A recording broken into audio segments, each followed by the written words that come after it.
ہمیں یہ کبھی بھولنا نہیں چاہیے کہ یہ پاکستان کیوں بنا تھا. وہ ایک انگریزی کا ایک فریز ہے کہ نیشنز وداؤٹ ویژن ڈائی. قوم کا جب اپنا مقصد اپنے نظریے سے پیچھے ہٹتی ہے مر جاتی ہے قوم. قوم میں کسی مقصد کے لیے بنتی ہے. ہم اپنے وہ جب تک وہ پتہ نہیں ہم اپنے بچوں کو نہیں بتائیں گے کہ یہ بہت بڑا عظیم خواب تھا پاکستان کا.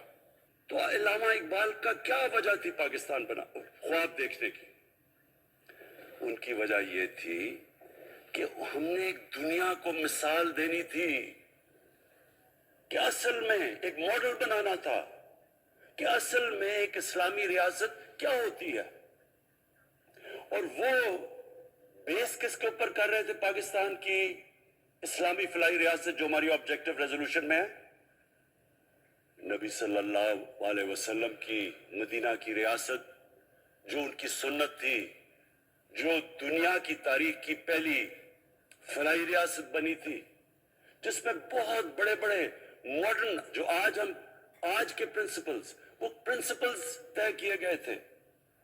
وہ ریاست بنی تھی اور وہ ریاست ایک ماڈل ایسا تھا کہ اس کے بعد ایک جن کو کوئی جانتا ہی نہیں تھا ایک قوم، ایک عرب قبیلوں میں تقسیم ہوئی قوم جس کی حیثیت ہی کوئی نہیں تھی، ان اصولوں کے پر چلتے ہوئے یہ دنیا کی تاریخ کا معجزہ ہے جو ہوا اس کے بعد. یہ میں نے شفقت محمود کو کہا بھی ہے کہ ہمارے بچوں کو ہر سکول، چاہے وہ انگلش میڈیم چاہے اردو میڈیم چاہے تینوں مدرسے، سب کو 8، 7، 8 اور 9 کلاسز میں باقاعدہ سبجیکٹ پڑھائیں کہ نبی صلی اللہ علیہ وسلم کی جو زندگی تھی اور جو مدینہ میں کیا وہ کیا تھی.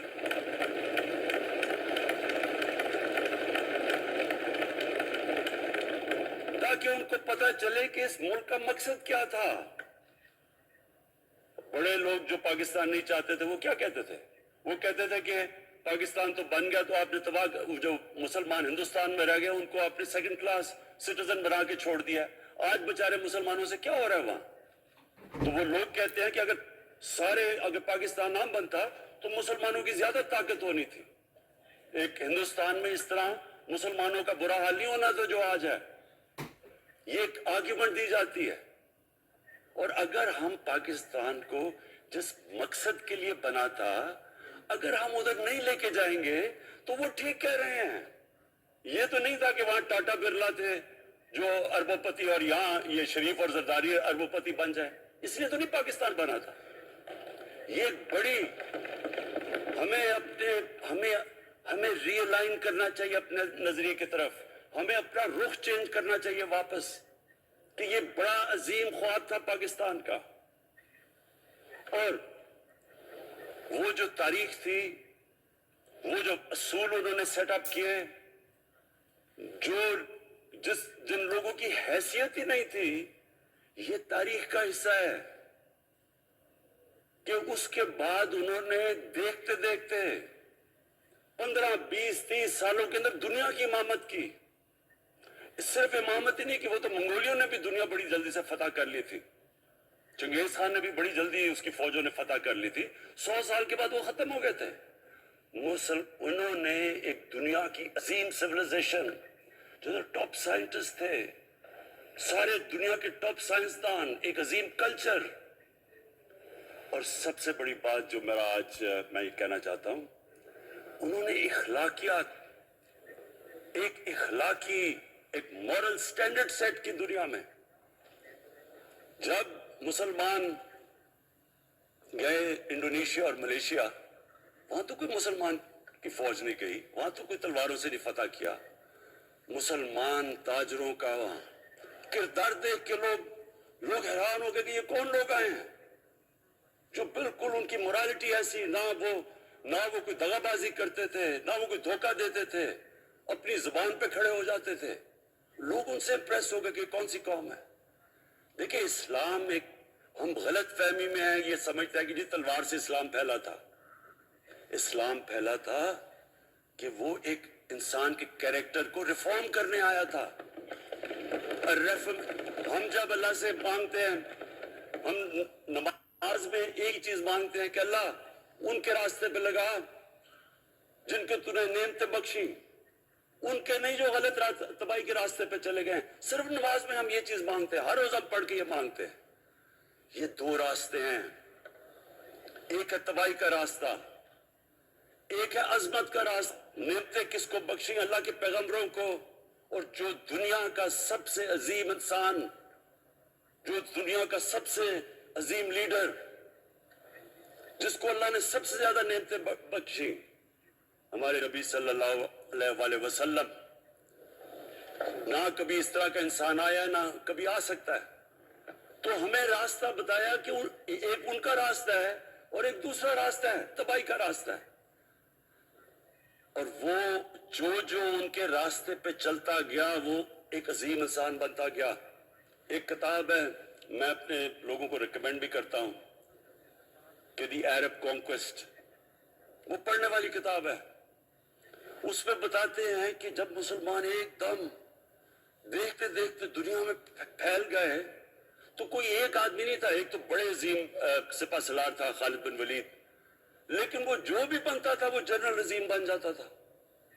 وہ اس کتاب کے اندر لکھی انگریز نے ہے. وہ کہتے ہیں اس کی کوئی ایکسپلینیشن نہیں ہے کہ یہ کیسے ساری دنیا پہ چھا گئے. نہ ان کے پاس کوئی لیٹسٹ ویپنز تھے، ایک طرف رومنز تھے، دوسری طرف پرشینز تھے، وہ تو سپر پاورز تھے، ہتھیار تو ان کے پاس تھے.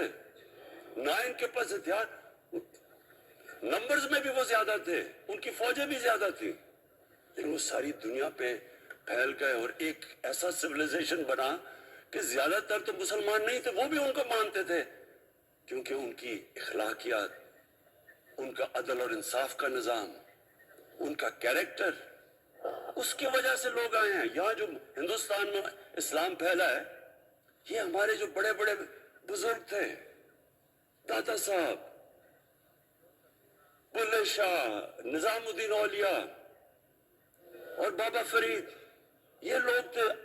ان کو لوگ دیکھ کے ان کے کردار سے، ان کے انٹلیکٹ، انسانیت سے لوگ مسلمان ہوئے. تو ہم آج، میں جو یہ سینٹ الیکشن ہوا ہے، میں اپنی قوم کو یہاں، یعنی مجھے شرمندگی ہوتی ہے اسپیکر صاحب کہ ہم وہ خواب اور کدھر بکرا منڈی بنی ہوئی ہے ایک لوگوں کو خریدنے کے لیے، اور سب کے سامنے. یعنی ہمیں ایک مہینے سے پتا تھا کہ پیسہ جمع کیا جا رہا ہے اس سینٹ الیکشن میں، اور مجھے حیرت ہوئی کہ الیکشن کمیشن کہتا ہے کہ جی یہ تو پتہ نہیں کوئی ہم آزاد انسٹیٹیوشن ہے، یا میں ان کی کوئی آزادی کے اوپر لے رہا تھا، یا جی بڑا زبردست الیکشن. اچھا کہتے جی بڑا اچھا الیکشن کروایا ہے. یہ مجھے اور اس سے تو مجھے اور صدمہ ہوا ہے کہ اگر یہ الیکشن اچھا آپ نے کروایا ہے تو پتہ نہیں برا الیکشن کیا ہوتا ہے.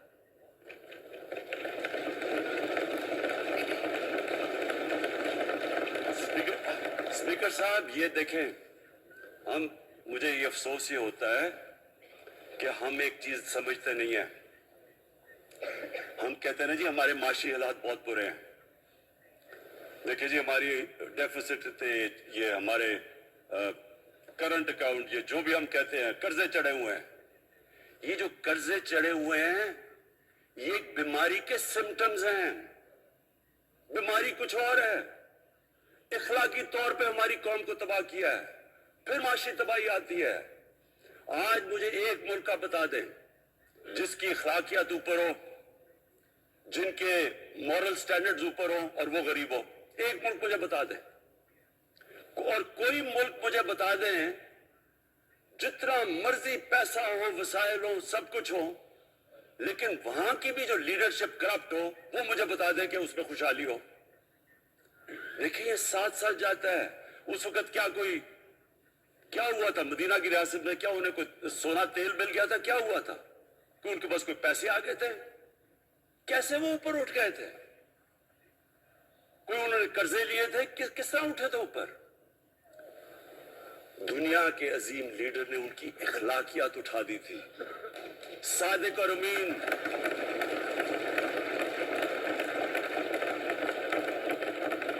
ایک قوم، انہوں نے ہمیں بتایا، ہمیں قرآن میں اللہ حکم کرتا ہے کہ ان کی سنت پہ چلو۔ اللہ جب ہمیں کہتا ہے ان کی سنت پہ چلو، کیا ہم اللہ کو کوئی فائدہ پہنچا سکتے ہیں؟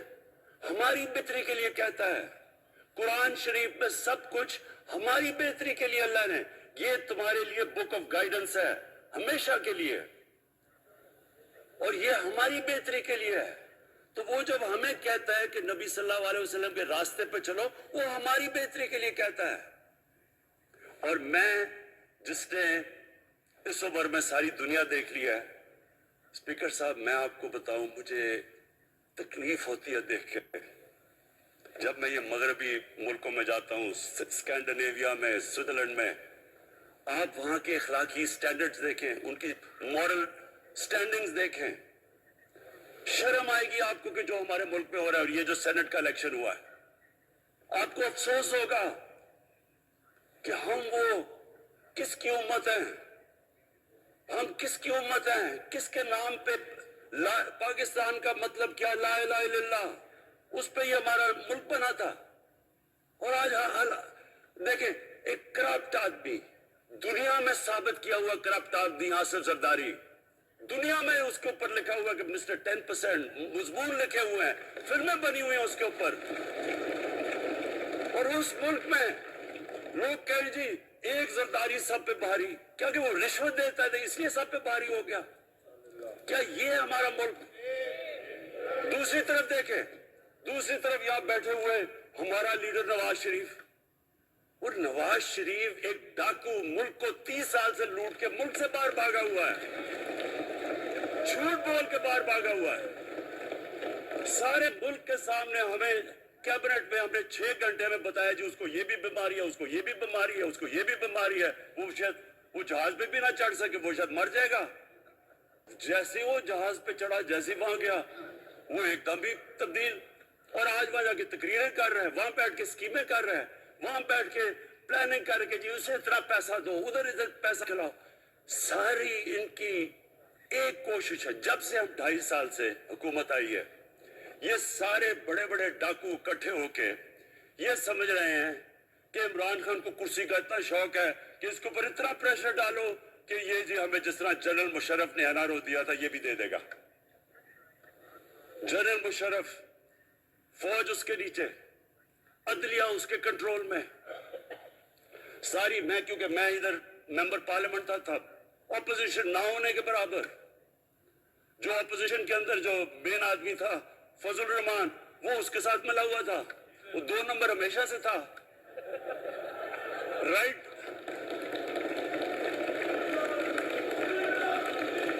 اور وہ آدمی جس کے پیچھے امریکہ ان کی جنگ لڑ رہا تھا، سب کچھ، وہ ان کے پریشر میں آ کے ان دونوں کو NRO دیا، اور اتنا بڑا اس ملک کے اوپر اس نے جرم کیا ہے۔ ان دونوں نے آ کے NRO لے کے دونوں ہاتھوں سے ملک لوٹا، اس کے بعد دونوں نے اس ملک کے اوپر 4 گنا زیادہ قرضہ چڑھایا۔ اسپیکر صاحب، 6,000 ارب سے ہمارا قرضہ جو ٹوٹل لائبلٹیز 30,000 ارب پہ پہنچا دی۔ آج ہمارے اوپر کیا مسئلہ ہے؟ ہمیں یہ قرضوں کی قسطیں دیتے ہوئے بیچارے لوگوں کے اوپر بوجھ ڈالنا پڑتا ہے۔ دیکھیں اسپیکر صاحب، میں یہ 2.5 سال سے تماشا دیکھ رہا ہوں۔ یہاں پہلے دن پرائم منسٹر بن کے پرائم منسٹر تقریر کرنے جا رہا ہے، کھڑے ہو کے تقریر نہیں کرنے دی۔ کیوں تقریر نہیں کرنے دی؟ کیونکہ ان کو پہلے دن سے ڈر تھا، کہ یہ ہمارے جو کرپشن کے کیسز یہ معاف نہیں کرے گا۔ کرپشن کے کیسز ہم نے نہیں بنائے تھے اسپیکر صاحب، یہ سارے ان کے دور کے کیسز بنے ہوئے ان کے اوپر۔ آپس میں تو ان کا مکمکا تھا، اپنا نیب کا چیئرمین آپس میں مل کے کیسز ان کے بند کر رہا ہے۔ عدلیہ اس وقت کی عدلیہ وہ ان کے ہاتھ میں تھی، ان کو تو مسئلہ ہی کوئی نہیں تھا۔ وہ $60 ملین آصف زرداری کا سوئٹزرلینڈ میں پڑا ہوا ہے، وہ جج کہہ رہا ہے کہ واپس لے کے آؤ. وہ یوسف رضا گیلانی جو یہاں سے سینیٹر بنا ہے, وہ پاکستان کا $60 ملین پڑا ہوا ہے سوئٹزرلینڈ میں, وہ جج کہہ رہا ہے کہ واپس لے کے آؤ. وہ کہتا نہیں جی میں نہیں خط لکھتا. بھئی آپ کے باپ کا پیسہ تھا, پاکستانی قوم کا پیسہ تھا, اس کے اوپر وہ ڈسکوالیفائی ہو جاتا ہے. وہ ایسے پھر ہے جس طرح نیلسن منڈیلا کا ڈسکوالیفائی ہو گیا. اسپیکر صاحب میں یہ چیزیں آپ کو اس لیے بتا رہا ہوں, میں تو ان کو 30 سال سے جانتا ہوں.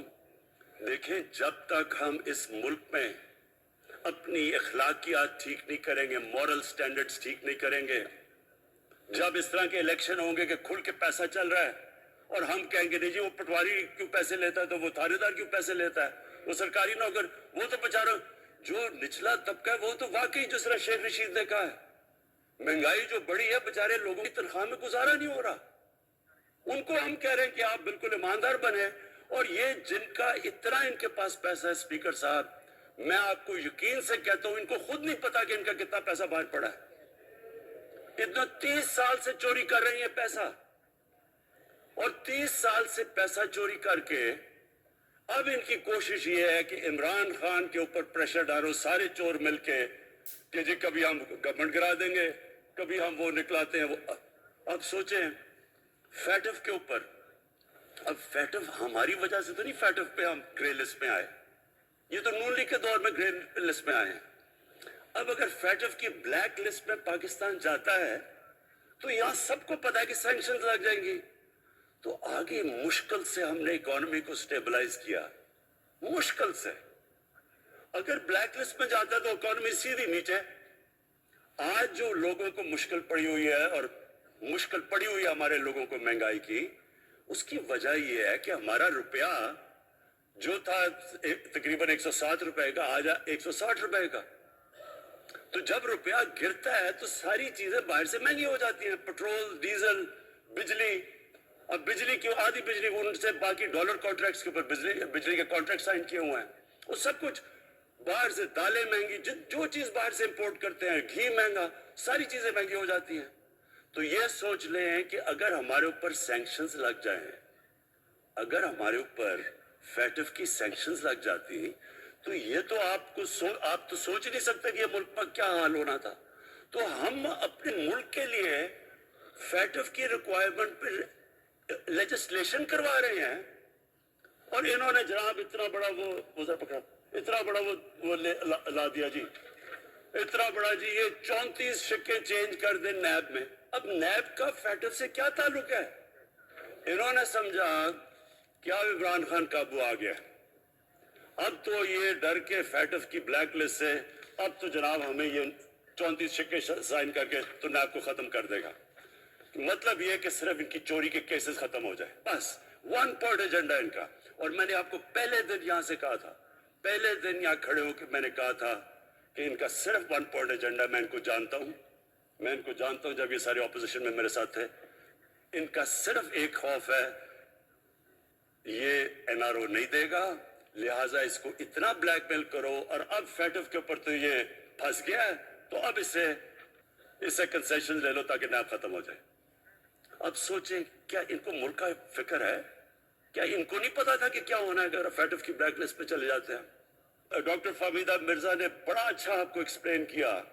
انہوں نے بتایا کہ یہ کیوں ضروری تھا اوپن بیلٹ. انہوں نے بتایا کہ الیکشن کمیشن کی تو ریکوائرمنٹ ہے کہ آنسٹ ہو, فری اور فیئر الیکشن ہو. خود انہوں نے 2008 میں چارٹر آف ڈیموکریسی میں کہا ہوا کہ جی اوپن بیلٹ ہونی چاہیے, دونوں پارٹیز نے. اور اس کے بعد ایک دم وہاں سے دونوں سب ادھر سے بھاگ کے اور کہتے نہیں جی خفیہ بیلٹ ہونی چاہیے. میں نے تب کہہ دیا کہ خفیہ بیلٹ کا ایک مقصد تھا, سارے مل کے کوشش کریں گے کہ حفیظ شیخ کو ہرائیں, اور وہ جو آدمی جیتا ہے پاکستان کا کرپٹ ترین آدمی. میں ایک چیز آپ کو آج کہتا ہوں, یوسف رضا کے آپ صرف ایسٹس دیکھ لیں, پرائم منسٹر بننے سے پہلے تھے اور اس کے بعد کیا ایسٹس ہیں, بس ایک چیز دیکھ لیں. کوئی آپ کو کچھ کرنے کی ضرورت نہیں ہے, آپ کو پتا چلے گا انہوں نے اس نے کیا کیا اپنے زمانے میں.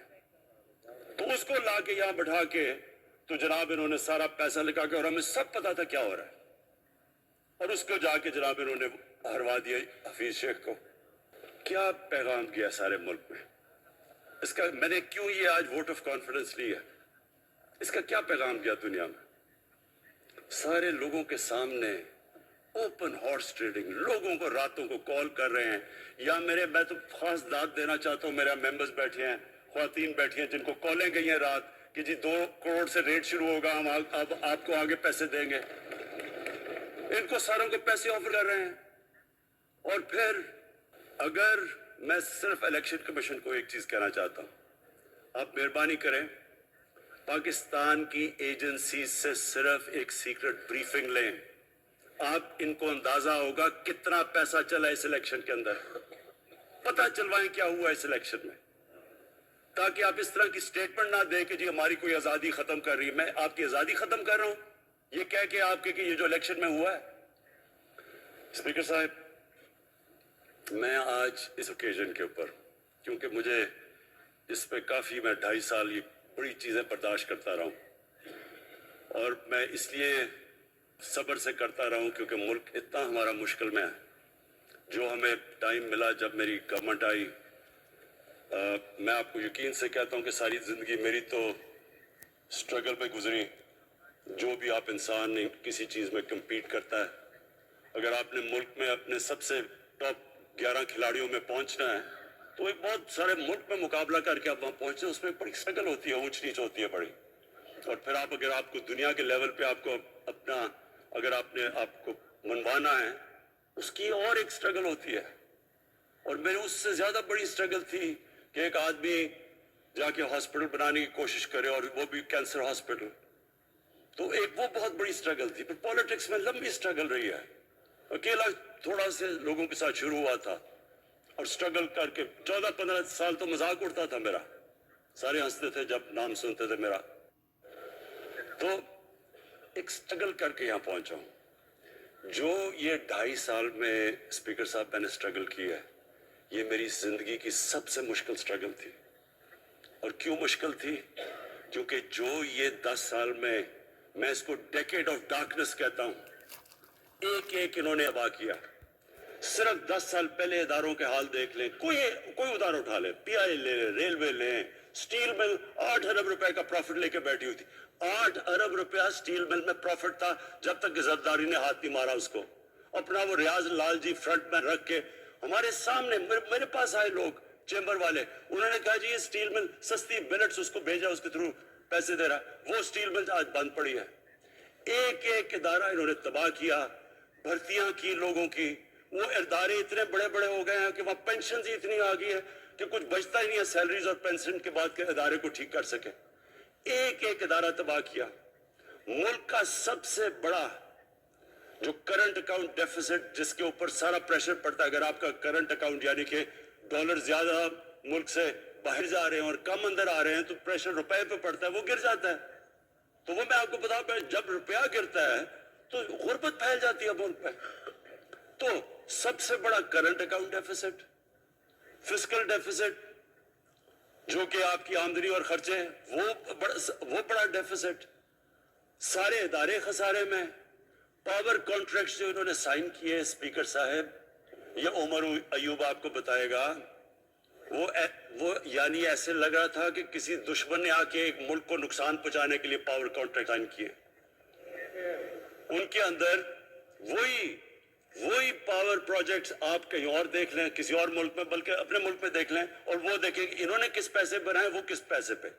گیس کا کانٹریکٹ سائن کیا ہم نے آ کے اسی ملک سے 30% کم پیسے پہ گیس کا کانٹریکٹ سائن کیا، ان کا ہی کانٹریکٹ چینج کیا.